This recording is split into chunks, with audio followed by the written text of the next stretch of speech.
Hai, Assalamualaikum warahmatullahi wabarakatuh dan salam sejahtera kepada semua murid-murid yang menonton. Bersama saya lagi Cikgu Fauzan dalam kelas PDPC Online 2021. Baiklah, pada kali ini Cikgu akan membuat perkongsian dalam subjek Matematik tahun 3 dengan topik yang baru, iaitu topik bundar. Sekiranya murid-murid telah bersedia, jom kita mulakan.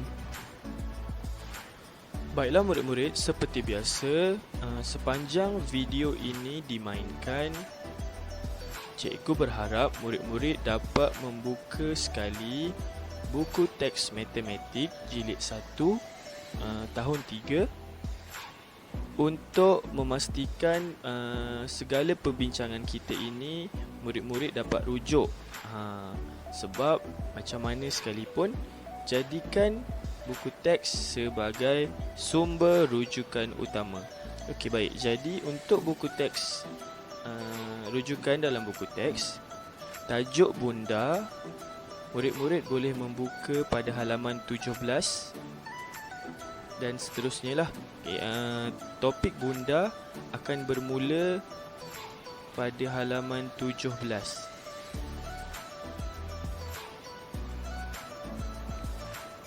Kemudian akan berakhir pada muka surat 19 dengan latihan cuba ini. Okey, tak apa. Yang penting semua dah buka ya. Baiklah murid-murid, tidak seperti selalu, cikgu biasanya selalu ingin mengulas dan berbincang tentang apakah isi kandungan buku teks melalui contoh-contoh dalam buku teks, melalui soalan-soalan dalam buku teks. Tetapi pada tajuk ini, pada topik bundar ini, cikgu akan menggunakan pendekatan menjawab soalan untuk murid-murid faham, ataupun murid-murid belajar topik ini dengan menjawab soalan. Alright. Baiklah, sebelum tu cikgu ingin menghuraikan serba ringkas mengenai apakah yang berlaku pada topik bundar ini.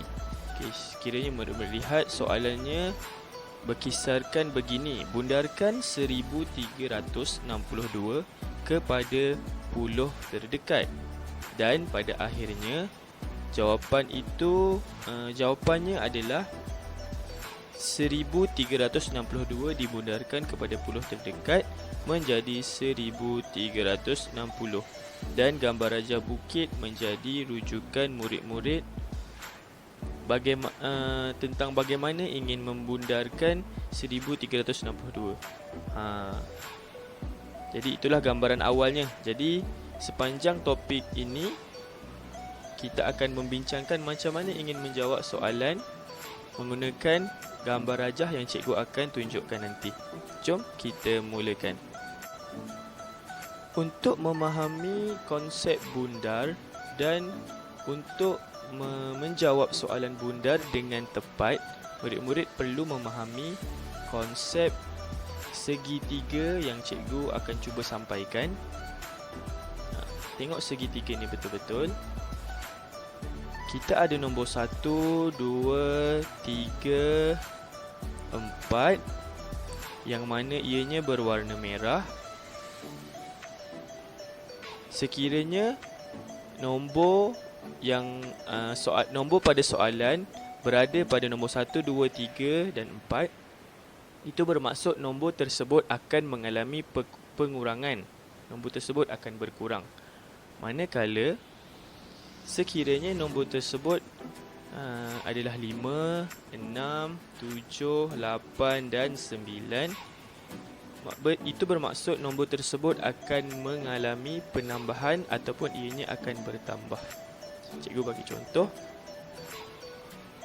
Sekiranya soalan menghendaki 1263 1263 perlu dibundarkan kepada puluh terdekat. Puluh terdekat adalah rumah puluh lah, 63 tadi.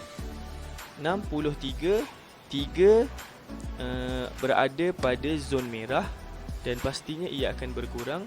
1263 akan menjadi 1260. Berkurang kan jawapannya? Okey, baik, tak apa. Kita akan terus dengan menjawab soalan. Okey, baik. Okey, paparan pada skrin menunjukkan soalan.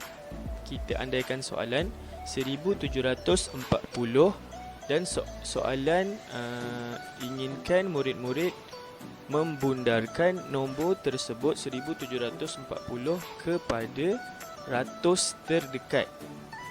Cikgu ulang, 1740 bundarkan kepada ratus terdekat.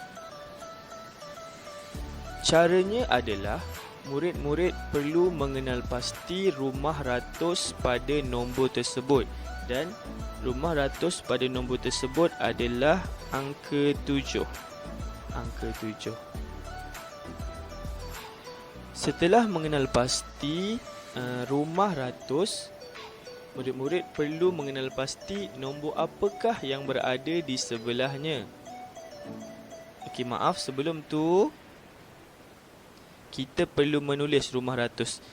Sekiranya soalan menginginkan rumah ratus, murid-murid perlu mencari rumah ratus dan kenal pasti angka. Angka pada soalan adalah 7. Jadi kita letak pada awal ni 700 dan pada bahagian sini 800. Sebab 700 bila habis pusingan ni nanti ia akan menjadi 800. Setelah menulis 700 dan 800 pada kedua-dua hujung segitiga ini, murid-murid perlu melihat nombor yang berada di sebelah angka ratus tersebutlah. Sekiranya 7, lihat pada sebelah nombor 7 iaitu nombor 4. Murid-murid perlu melihat nombor sebelum rumah ratus dan bukannya selepas. Selepas kena tengok yang ni lah, tapi kita tak boleh tengok selepas. Kita kena tengok yang sebelum. Selepas tu tak dikira. Kita tengok yang sebelum lah. Jadi angka yang terdapat pada soalan adalah angka 4 sebelah nombor 7, nombor 4. Jadi kita tengok dalam segitiga ini, nombor 4 berada pada zon merah ataupun zon hijau. Okey, baik. Nombor 4 berada pada zon merah. Ini bermaksud nombor pada soalan akan mengalami pengurangan ataupun akan berkurang. Jadi jawapannya adalah murid-murid akan ambil jawapan yang ni. 700. 1 kekal dan ambil terus 700 ni. 700.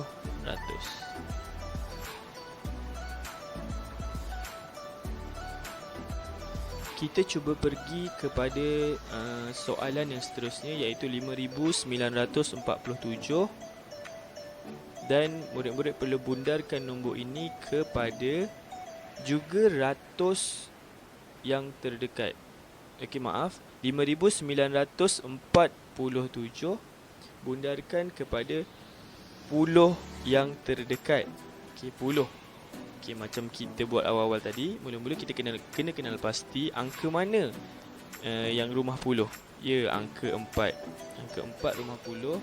Jadi langkah seterusnya kita menulis 40 pada awal dan bila dia habis saja pusingan ni, dia akan menjadi 50. Baiklah. Seterusnya kita akan lihat nombor sebelah rumah yang kita akan bundarkan. Kalau tadi bundarkan puluh terdekat, kita akan tengok rumah sah lah. Sebab rumah sah adalah sebelum rumah puluh. 9 dan 5 tak boleh tengok. Jadi nombor 7 berada pada zon hijau atau zon merah. Ya, berada pada zon hijau, iaitu nombor akan mengalami pertambahan Dan kita akan ambil terus nombor yang ini, 50. Jadi jawapannya adalah 5 dan 9 kita tulis balik. Kita ambil terus nombor ni, jadi 50. Jawapannya akan menjadi 5,950. Ayat panjangnya adalah 5,947. Apabila dibundarkan kepada puluh yang terdekat akan menjadi 5,950. Baiklah, masih pada soalan yang sama, tetapi kita tukar sikit. Bukan bundar kepada puluh, tapi bundarkan kepada ribu yang terdekat. Alright, kita kena kenal pasti dulu yang pertama. Di manakah rumah ribu? Ya, angka 5 merupakan rumah ribu dalam angka tersebutlah. Jadi selepas itu kita akan tulis, kalau sini 5, jadi kita mulakan dengan 5 lah. Sini 5,000, dan sini setelah habis nanti dia akan jadi 6,000. Okey, seterusnya kita akan lihat nombor sebelum rumah ribu tersebut, rumah ratus, 9. 9 ni berada pada zon hijau atau zon merah? Ia berada pada zon hijau dan automatik dia akan bertambah. Okey, nombor di sini akan bertukar. Kita akan ambil terus 6,000.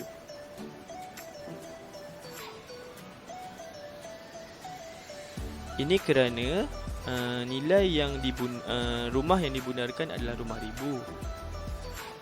Angka yang menjadi soalan juga adalah angka ribu. Jadi apabila ia dibundarkan, automatik dia akan dibundarkan sekali dengan nilai-nilai pada belakang ni. Jadi 000 lah. Jadi jawapannya adalah 6,000. 5,947 apabila dibundarkan kepada ribu yang terdekat akan menjadi 6,000. Untuk contoh yang terakhir, kita akan pergi kepada soalan 751 perlu dibundarkan kepada ratus yang terdekat. Okay, 751 perlu dibundarkan kepada ratus yang terdekat. Kita akan cari angka mana yang berumah ratus. 7 dan 7 merupakan angka rumah ratus. Kita akan tengok sebelahnya. 5 berada pada zon hijau. Dia akan bertambah. Sebelum tu 7. Jadi kat sini 70, sini 80. Bila dia bertambah, kita akan ambil terus nilai ni automatik. Bukan 70, 700. Jadi sini automatik akan jadi 800. 751 apabila dibundarkan kepada ratus yang terdekat, dia akan menjadi 800. Ringkasan kepada cara murid-murid membundar nombor adalah murid-murid perlu mengingati, membayangkan segitiga yang kita telah tonton tadi. Kemudian murid-murid perlu mengingati nombor 1 sehingga 4 merupakan zon merah, dan sekiranya nombor soalan berada pada zon merah, dia akan mengalami pengurangan. Nombor 5 hingga nombor 9 adalah nombor yang berada pada zon hijau, dan sekiranya nombor pada soalan berada pada zon hijau, nombor tersebut akan mengalami penambahan. Jadi apabila murid-murid selepas ini berjumpa dengan soalan bundar, kenal pasti sama ada ia zon merah ataupun zon hijau. Kemudian baru murid-murid meneruskan dengan langkah seperti yang cikgu terangkan sebentar tadi. Okey, jadi itu saja perkongsian cikgu pada kali ini. Cikgu harap video cikgu dapat memberi manfaat kepada murid-murid untuk merujuk, untuk memahami lebih banyak mengenai topik bundar. Semoga kita berjumpa lagi. Sekian, Assalamualaikum warahmatullahi wabarakatuh.